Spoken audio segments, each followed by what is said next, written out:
राणी पद्मिनी म्हणजे केवळ इतिहासातील एक राणी नाही, तर स्त्री सन्मान, स्वाभिमान आणि देशभक्तीचा जिवंत आदर्श आहे.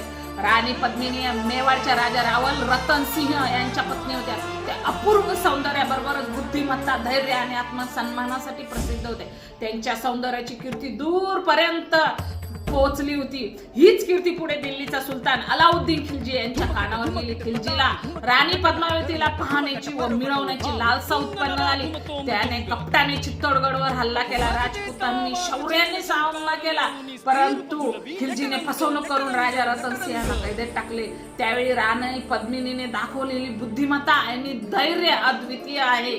त्यांनी हजारो दासीसह स्वतःला राणी म्हणून सजून डोलीमध्ये बसून खिलजीच्या छावणीत प्रवेश केला, पण त्या डोलीत सैनिक लपलेले होते. या युक्तीने राजा रतन सिंहची त्यांनी सुटका केली, पण इतिहास इथेच थांबत नाही. खिलजीने पुन्हा एकदा चित्तोडगडवर भयानक वेढा घातला.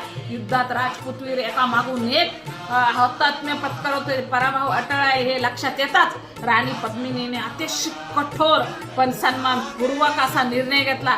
त्या काळात स्त्रियांचा अपमान होऊ नये म्हणून जोहर प्रथा होती. राणी पद्मावतीने हजारो राजपूत स्त्रियांसह अग्निकुंडात उडी घेऊन आपल्या प्राणाचे बलिदान दिले. त्या म्हणाल्या असतील, पराभव मान्य आहे पण अपमान नाही.